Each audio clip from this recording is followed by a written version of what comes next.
Hello, and thank you for joining me today as I give you, my intent is a crash course in music theory so that you know what's going on, how to build the basic building blocks of music, and begin playing and singing and understanding music by yourself or with a band, perhaps at church, perhaps in your garage, perhaps on a cruise ship somewhere. I don't know, wherever you're going to make this music, hopefully all to the glory of God and in enjoyment for what He's given us. And so let's pray. God, thank you for who you are. Thank you for giving us music. And thank you for giving us this notation and this way to understand it so that we can communicate and make music with others.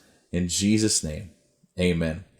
All right, a really quick prayer. I want to jump right into this and prepare yourself. It's going to be like drinking from a fire hose, but fear not, little flock. I will put the timestamps in the description. So if there's a piece that you need to go back to and review, it's like, okay, thank God. It's listed right there. What was he even talking about? And so you'll get more as you invest more. And so spend some time with this. And I'm going to do my best, my level best, to try to keep you on the right track and present concepts and ideas in the right flow so that they build on one another.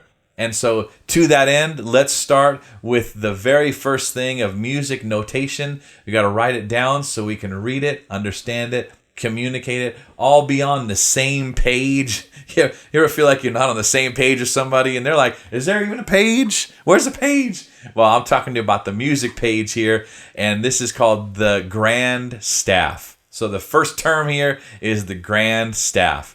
And it's made up of, if you want to write 5 lines on top, 5 lines on the bottom, all the way across a piece of paper, that is your grand staff. Now, in order to complete it, we need some things. We have to start with the treble clef sign, which looks a little bit like a G if you circle that around that second line from the bottom. Kind of looks like a G if you squint. And then on the bass clef on the bottom, if there's a little squiggly, and then there's 2 dots. If you draw like an F through that, that might help you remember. The 2 dots are above and beneath that line that is actually the note of F. So a little trick. I'm going to give you tips and tricks along the way to hopefully help you out. And so the treble clef, back to the top lines, those 5 and those 4 spaces in between those lines, that's called the treble clef. And that's generally where the ladies sing. It's generally where your right hand plays as well. Now, the bass clef on the bottom is where the gentlemen sing, the tenors and the basses and such.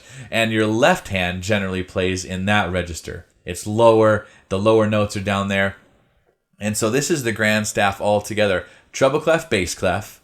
And you have your lines and your spaces where all the notes go. And so I want to talk to you about that to start us off.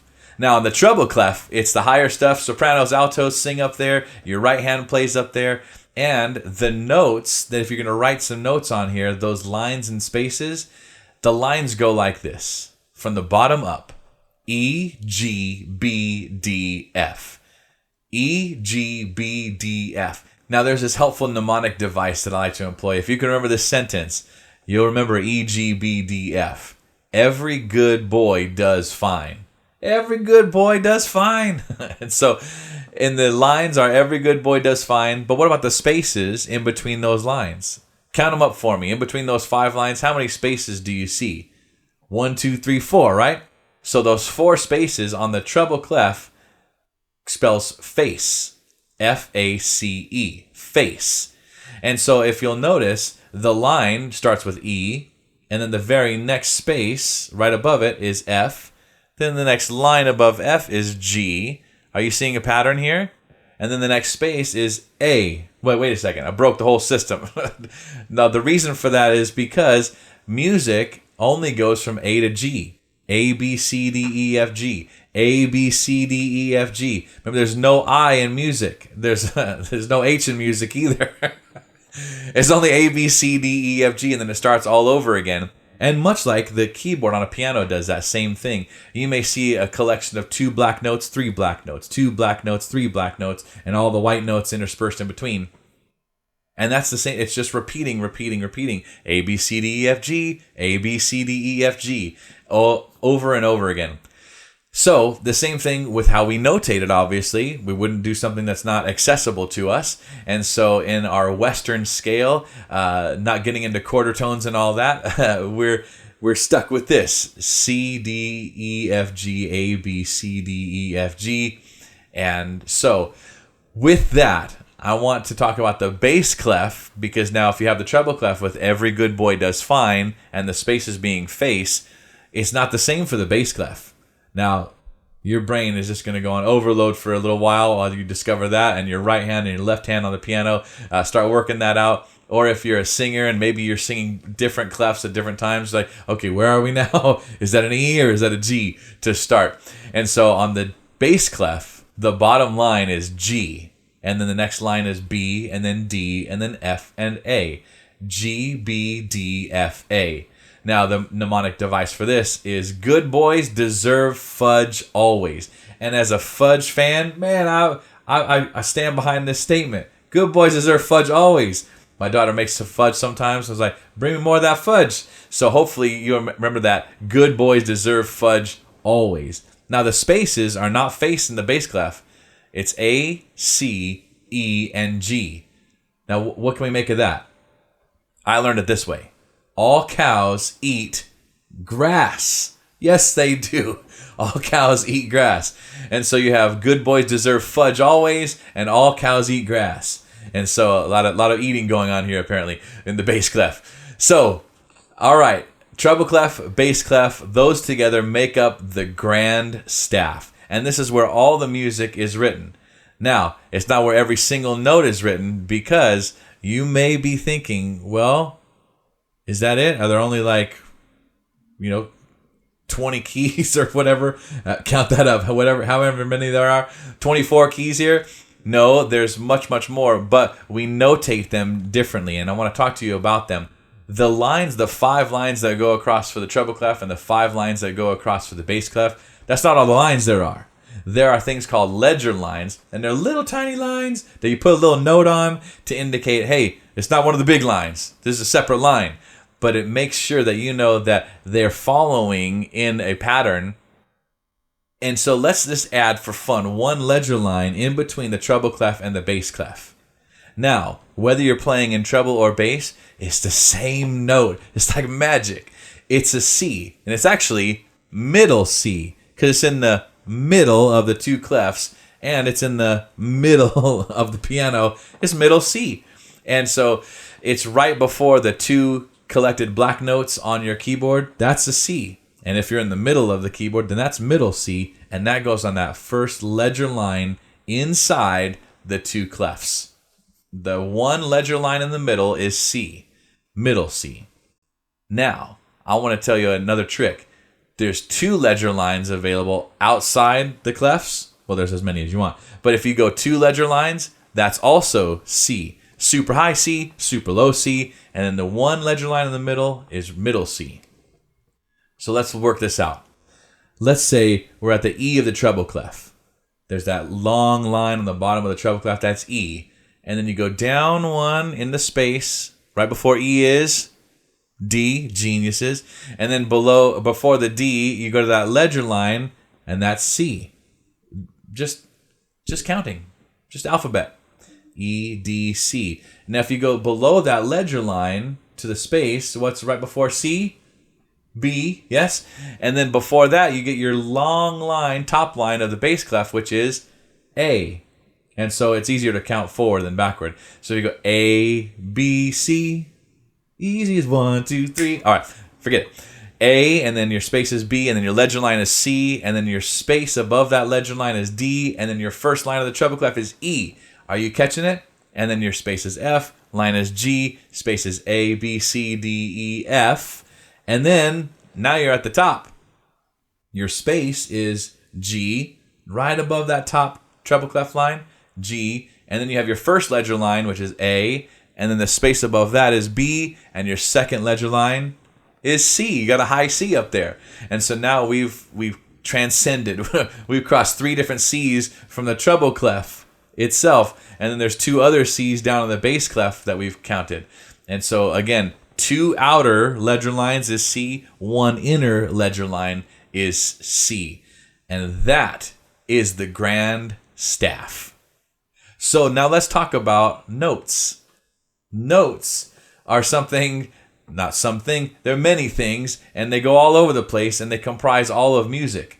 And notes are what gives the tone, the shape, the speed often. It make it feel faster or slower, depending on how many notes you try to cram into somewhere. And if we're talking about the grand staff, we're often seeing, most often in popular music and that, or even in worship music, most of the time, you're looking at 4/4 time. Now it's a 4 on the top, 4 on the bottom, and that indicates two different things. Number one, we're counting quarter notes, and there are 4 of them in every measure. All right? So the top 4 is how many beats in a measure. So we're going to say there's 4 beats in this measure, and the bottom 4 says we're counting quarter notes. Think of it like a fraction. 4/4. And everyone knows that 4/4 equals one whole, right? A whole something, a whole beat, a whole measure in this case. And so a measure is, you might notice the vertical lines on the grand staff. Now, a vertical line on the grand staff will go all the way down from treble clef to bass clef, indicating, hey, your eyes aren't meant to do the work. So it's indicating, hey, this is one measure, all of us together, and then we're on to the next measure. And so the line will go all the way down so that your eyes aren't tripping out, wondering, was that last measure? By that time, you're already down the road with this music. You're lost and you're late. And so the line will go all the way down, and that will indicate, hey, we've just done 4 beats here. And then the next measure comes, and we're going to do another 4 beats in there. And then the next measure comes, we're going to do another 4 beats in there. So you're counting, there's 4 in every measure, and you're counting quarter notes. It's 4/4. 4/4 time is what that's called. We'll get into more time signatures later, but basics for now, 4/4 time. Now, how do you know what kind of note you're looking at? Maybe you've seen a piece of music, you're like, these notes are all over the place. They look all kinds of crazy different. I'm going to tell you right now. The easiest one to remember is a whole note, because it's open. And if someone were to walk into you, like you're falling into a hole. It's a whole note. It's the whole thing. It's just one big circle, and it gets 4 beats. 4 beats. So it's 1, 2, 3, 4. And then you go on to the next beat or the next measure, and it's 1, 2, 3, 4. You got to make sure there's 4 in every measure. And so your open circle indicates a whole note, and that gets 4 full beats. Hold it out the whole time. If you're pressing the key down on the piano, hold it for 4 beats until the next one comes around, and then do the next thing. And now half notes look similar. There's an open circle, but they have a stem. There's a stem attached to it, and they get 2 beats. Half notes get 2 beats, where whole notes get 4 beats. And so in a bar or a measure, how many half notes do you think that you can fit in there? If you said 2, then you're right. 2 times 2 is 4. And so you get 2 half notes. It's 2 plus 2 is 4. Now you filled up your measure with 4 beats. Now quarter notes are similar to half notes, except their circle is filled in. It's all filled in the center, not open. And it has a stem as well, and that gets 1 beat, 1 full beat. And I'll explain that in a second. So how many quarter notes can you put in a measure of 4/4 time? 4, right? 1, 2, 3, 4. And then you're on to the next. 1, 2, 3, 4. Now, I kind of that 1, 2, I hold it out with my voice a little bit to indicate it's a full beat. There are these things called eighth notes. Now, eighth notes look exactly like quarter notes, except they got a little tail on them, or a little flag is what it's called. And if it's alone, you'll see a little flag. And if it's together, grouped with another eighth note, you might see it barred across like that. The flag kind of extends. It's waving in the wind and attaching to that next eighth note to say, hey, these two make up 1 full beat.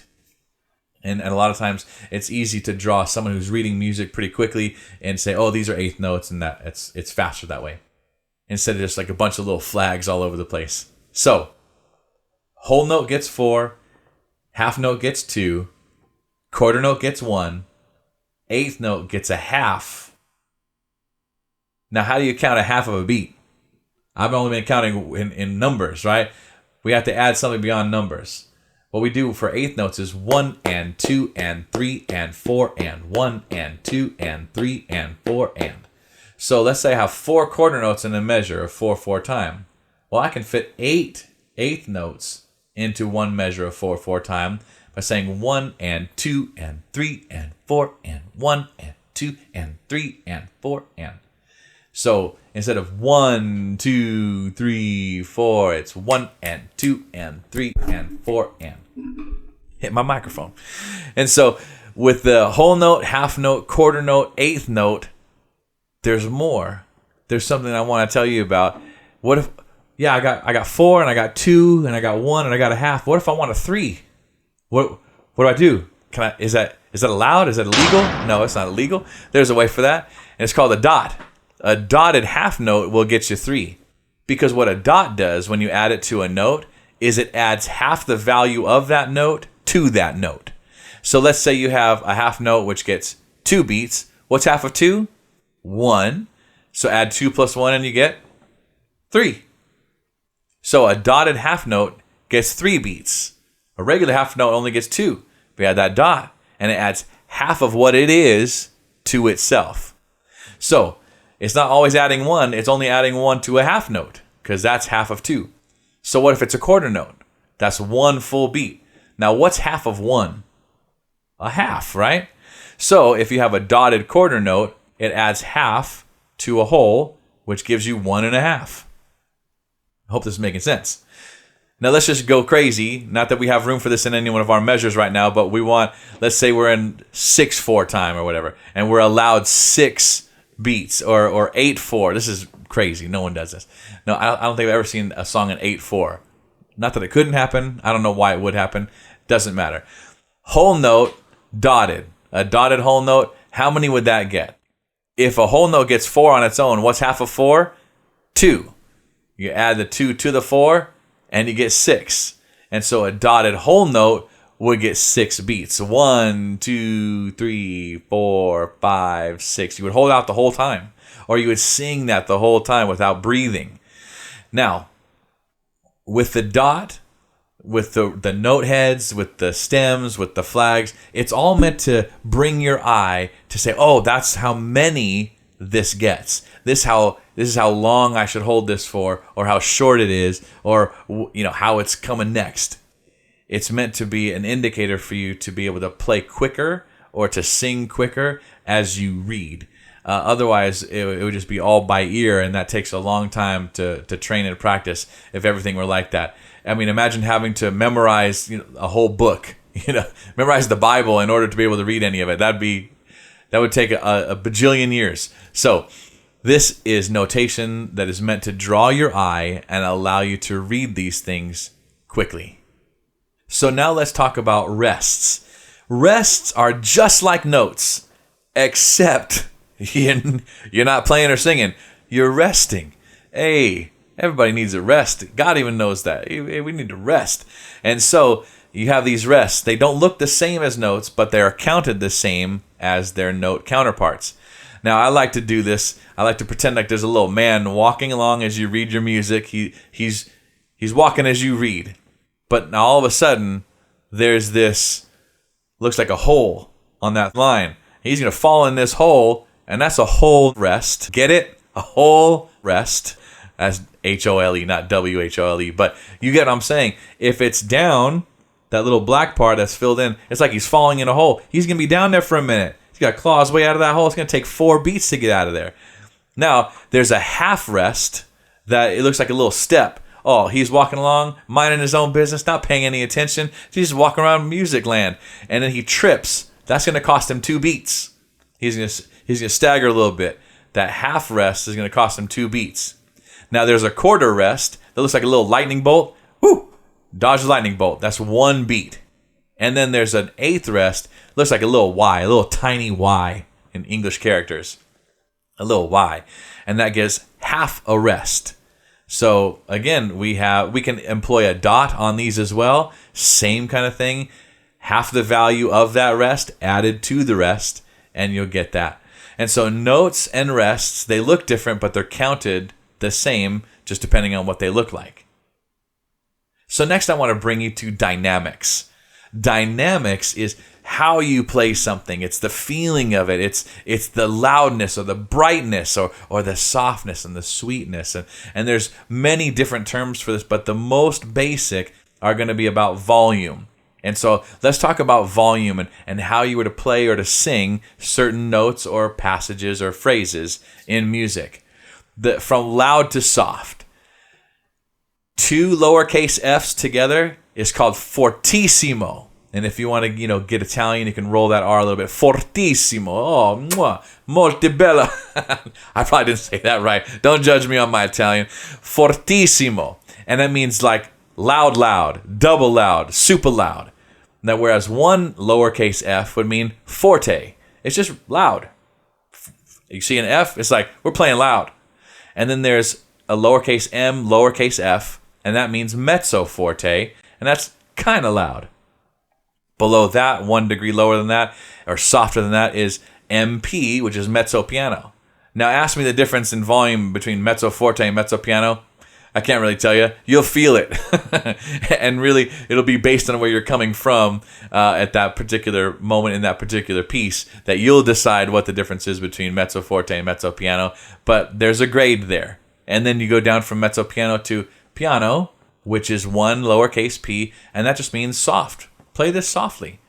And then there's 2 p's, lowercase, pp, pianissimo, and that's like super soft. Play this super soft. You don't want to be loud on this. Play it super soft. And so in a phrase of music or a passage of music, you'll see these indicators saying the composer wants it this loud or this soft or in the middle somewhere. And this is to represent that vision for how that piece is supposed to be played. And there are other dynamic markings that aren't about the whole or that whole section, but it's really about a small phrase. And one of those is called the crescendo.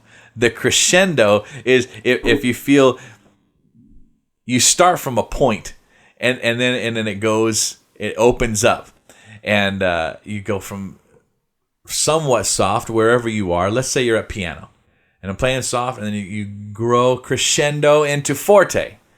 And so you'll likely see a P before that somewhere, or you're being in piano, and then you'll see the crescendo mark, and then you'll end up with your new dynamic marking of forte. And now we're playing loud, and we grew to that. It didn't just like shock the people. Here we are playing loud.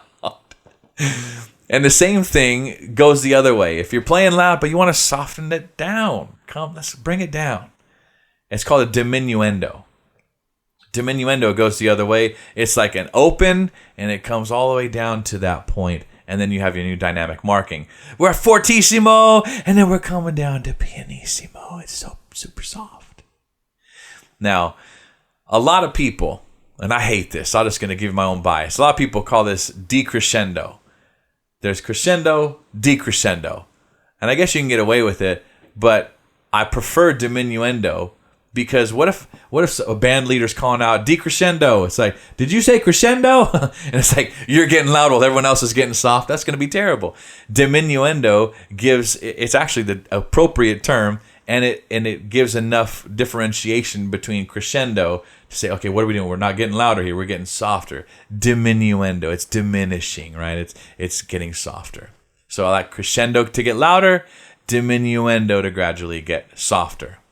Now, there are ways that you can get immediately louder for a particular moment, and those are accents. Now, an accent is just like a really shortened version of crescendo, and it's like boom, you just slam that key, and you hold it for however long it gets. Boom, you just hit it hard.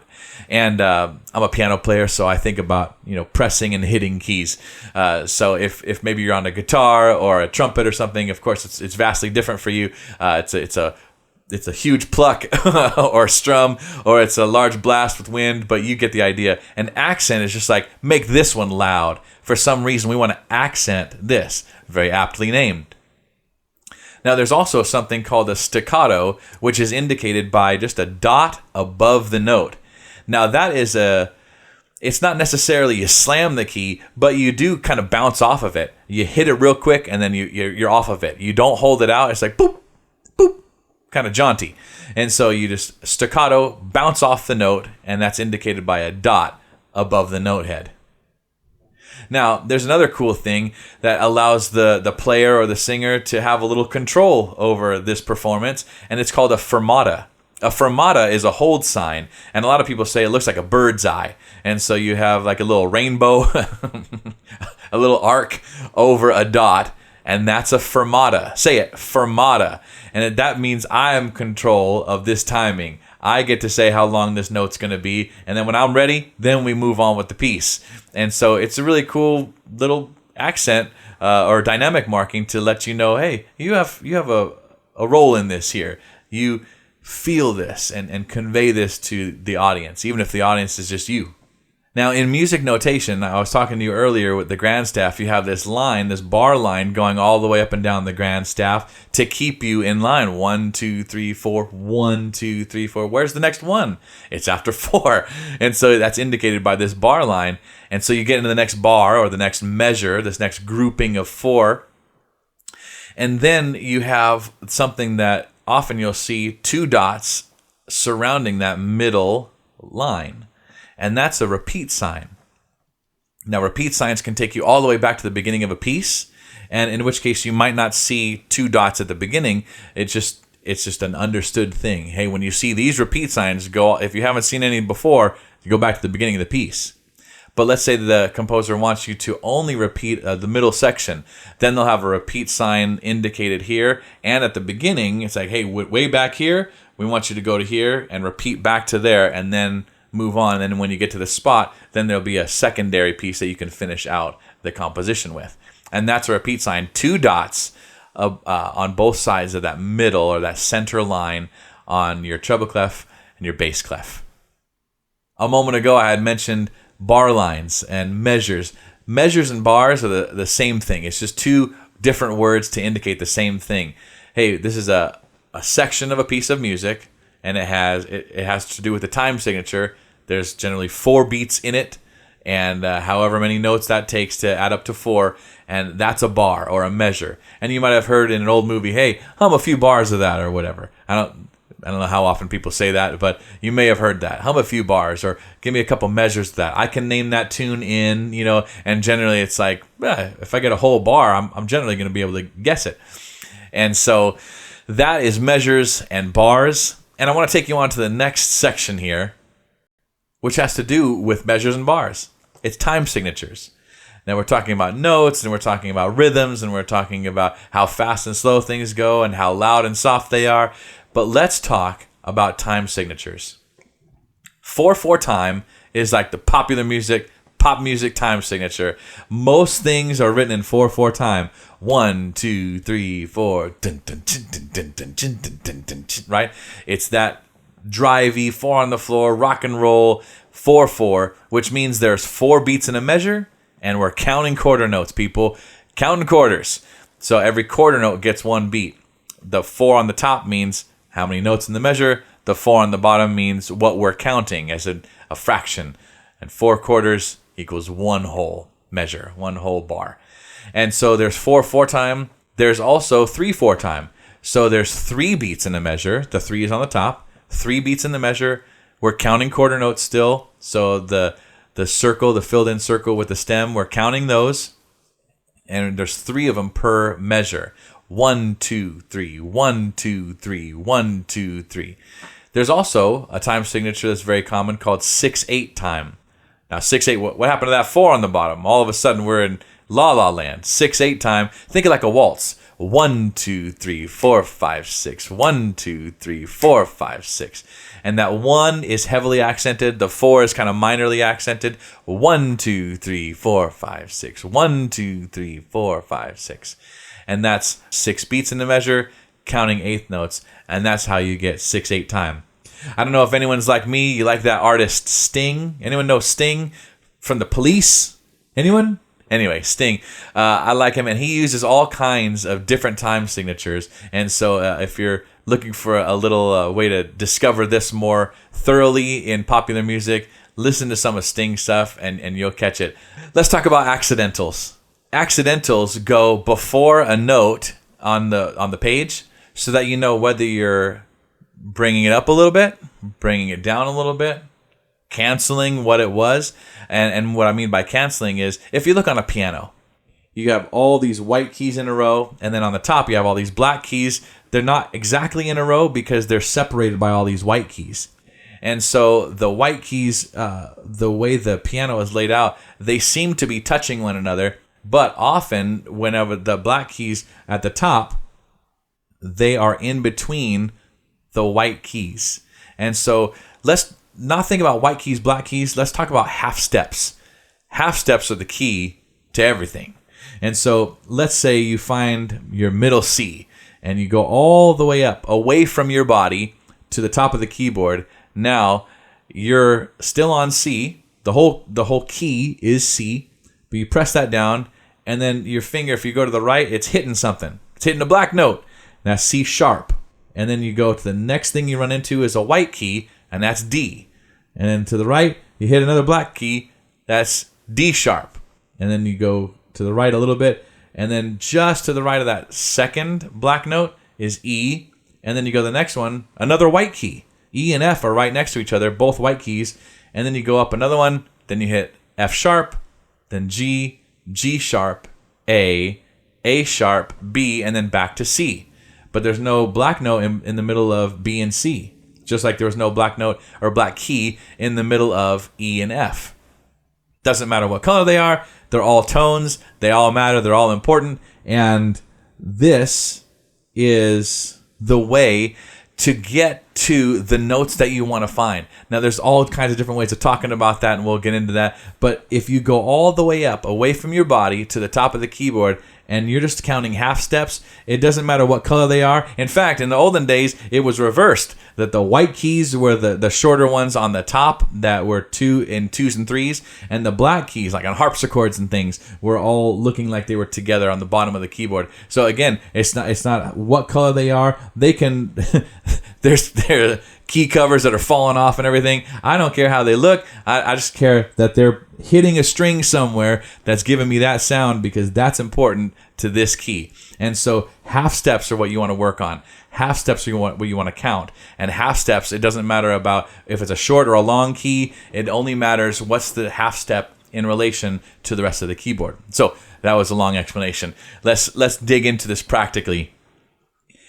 If you have a C and you want to raise it a half step, then you would play that black note next to it, the first of the two. That's a C sharp. But it's also a D flat. So if you go up another half step from that, you'll see D. And so then going down to D flat, that's that same first of the two black notes, black keys.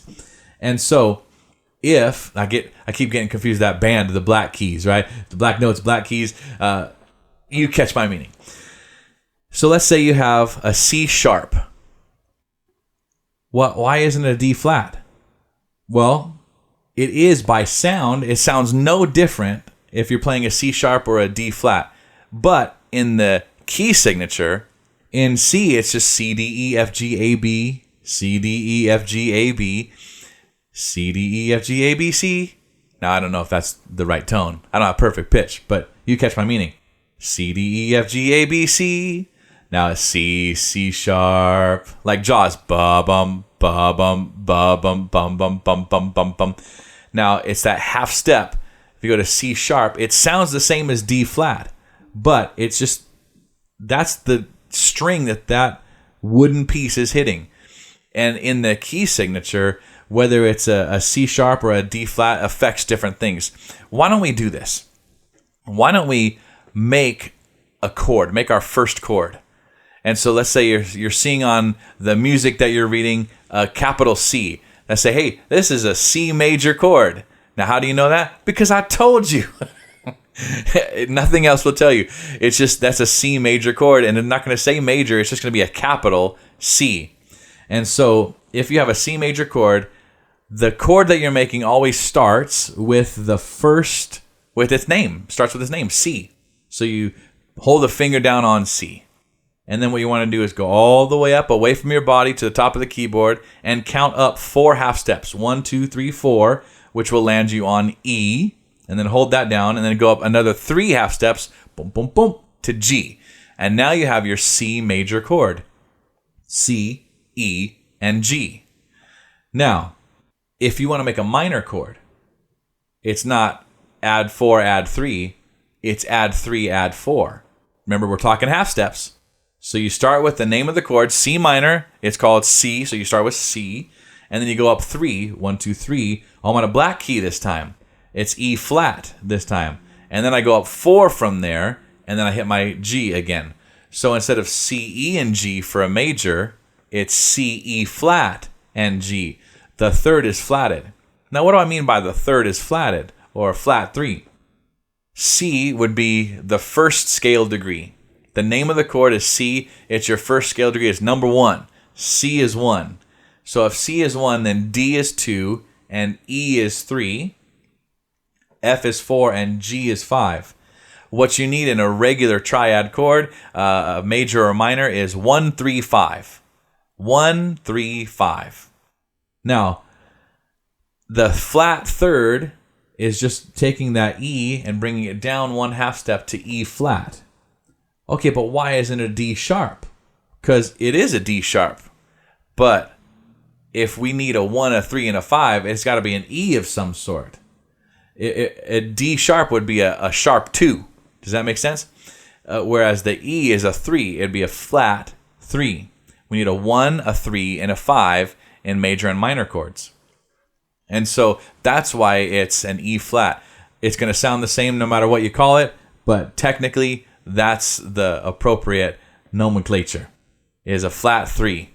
And so let's make, instead of a C natural chord, let's make a C sharp chord, because this will illustrate the point a little better. So you have your C sharp all the way at the top. Then you count up 4 half steps, 1, 2, 3, 4. What is that? It looks like an F, doesn't it? That white key looks like an F, but it's not. It's an E sharp. So remember, it doesn't matter what the color of the key is or the length of the key is. That's a sharp or a flat. And since we need a 1, a 3, and a 5, and we started with C sharp, we need an E of some sort. So this is E sharp, and then you go up another 3, 1, 2, 3, and that's a G sharp. So now we have C sharp, E sharp, and G sharp.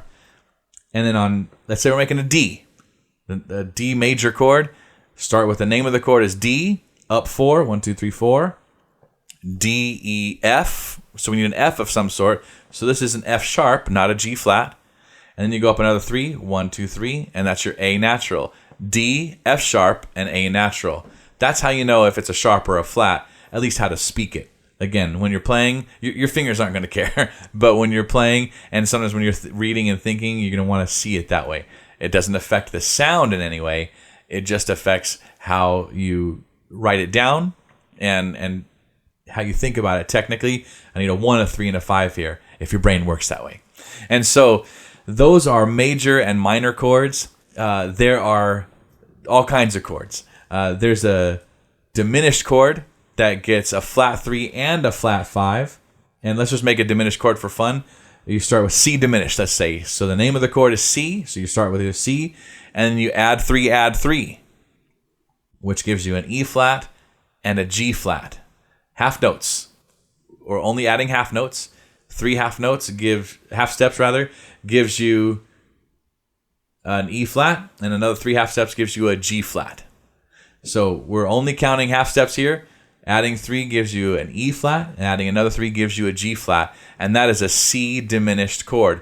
Now, how would you see that on a piece of paper when the composer is trying to get you to play a C diminished? You might see a C with a DIM written. DIM means diminished, and that's a flat 3, flat 5. But you may also see a little tiny circle, like a degrees, 74 degrees outside, a degrees sign. That would also mean diminished. But often, and much to my chagrin, I prefer the little circle, but it often says DIM. I think it's a waste, but that's just me. I'm not in charge of the world. And also, if we're talking about the way I would have things, if I would standardize everything 100%, I wouldn't have a capital C and a lowercase m to indicate C minor. I would have a lowercase c. That would be great for me. But I guess I understand, because a capital C and a lowercase c, can look pretty similar. So you'll often see a capital C with a lowercase m, but sometimes you'll see a lowercase c with a lowercase m, or any letter that you're working with. But if I had my druthers, it would be just lowercase letters. But I don't. So we go with what we got. It's a good humility exercise, right? I don't have to be in charge of everything. And so here we go. Let's talk about notes on the keyboard. So at the bottom of the keyboard, you start with A. It's a great place to start. Wouldn't you agree? A, B, C, D, E, F, G, A, B, C, D, E, F, G, A, B, C, D, E, F, G. Now, A to A, is it the same note? Well, it can be. It's a whole different A. It's about this far apart. A. That's an octave. It's the same sound, but one is high, one is low, and that's an octave. It's the same note, but it's a different octave. And so if I'm singing an A here and an A here, again, I don't know if that's A, so don't test me. Don't write nasty comments. I'm just saying, you have the same note, and it could be up an octave, and you may hear that word octave. Oh, that person has a 5-octave range. No one gets excited about my 3-octave range on a good day. But that person has a 5-octave range, and that is pretty impressive. But that's an octave, is being able to go bum bum bum, right? That would be 2 full octaves, but starting the third. And so octaves, it's C to C, D to D, E to E, F to F. It's just the next one up, about 8 notes away from itself. And it could be a G sharp to G sharp. It could be an E flat to E flat. Those are octaves. And a lot of times I'll play octaves in my left hand just to really be heavy on that and get the root of the chord established. The chord system. Can we talk about the chord system? I think we should. So I talked to you about making a C major chord, making a C minor chord, making a C diminished chord. And in fact, if you wanted to, you can even make a C augmented chord just before we get into some of these fancier ones. Now, instead of a diminished chord, which is adding 3 half steps and then adding another 3 half steps, this is adding 4 half steps and then another 4 half steps. Woohoo! So you start with your C, because that's the name of the chord, adding 4, and then adding another 4 gives you C, E, G sharp. And that's an augmented chord. You won't often see it, but I thought I'd let you know. There's diminished, adding 3 half steps, augmented, adding 4 half steps, and then 4 half steps. Now, there are 7th chords, 9th chords, 11th chords, 13th chords, but we're not going to get into all that today. Just know that they exist. What I do want to talk about is how we write these things. If you're reading a chord language and it's not like English with C, D, E, F, G, that keeps you in one chord, or in one chord, one key. So you would have C, F, G, A minor, C, basically. But what if you want to play in a bunch of different keys, same song? This happens at churches a lot. I have this great music director friend of mine, and he'd be like, all right, on the 1. Okay, he said, now we're moving to the key of G on the 1, and on the 1 of G is G. Oh, where at the 1 of C is C. The 1 of D is D. It's the 1. That's the name of the key. The name of the chord is that 1 chord, and so you would have the key there. Let's say we're writing in Nashville style. Nashville style is Roman numerals. All right, and so you would have in a regular key of C, your C chord would be the 1 with a capital I. And then D would be a minor D, a D minor, which would be lowercase I, okay, with the little dots. And then E, the 3rd scale degree, would be the same thing. E minor, 3 lowercase dotted I's. Now, the 4th, thankfully, is back to major, which is a capital I, capital V. Have you ever seen those grandfather clocks that put 4 I's in a row? Like, where do they even go to school? Who made this clock? That's ridiculous. This IV when you get to Roman numeral 4, and then when you get to 5, it's a capital V because your 5th scale degree is major. So 1 major, 2 minor, 3 minor, 4 back to major, 5 major, 6 is minor again, so the indication for that is a lowercase v, lowercase I. And then 7 is crazy. 7 is a diminished chord. So 7 would be lowercase v, lowercase I, yeah, VII, all lowercase, and then either that little degrees symbol, that circle, or DIM. So it's capital, lowercase, capital, lowercase, lowercase with an extra circle or diminished. And that's how it goes. If you're using the number system, this is not Roman numerals, but the number system, and it's just numbers. 1, 2M for minor, 3M for minor, 4, because we're back in major now, just 4 by itself, 5, 6M for minor, and then 7 diminished, 7 DIM. And that's how it goes. 1, 2M, 3M, 4, 5, 6M, 7 dim, and then back to 1. All right? And so this, really everything is made for this. Whatever key you're in, whatever song you're playing, these are the basic building blocks of music, and they're going to help you in churches and worship, going to help you in your garage with your garage band, going to help you on that cruise ship with that job that you land. I don't know what your ambitions are, but even if you're just playing Christmas carols at Christmas time, it's going to help you, and it's all predicated on this. And so I hope you've enjoyed this. Remember, you can go back through any part of this lesson.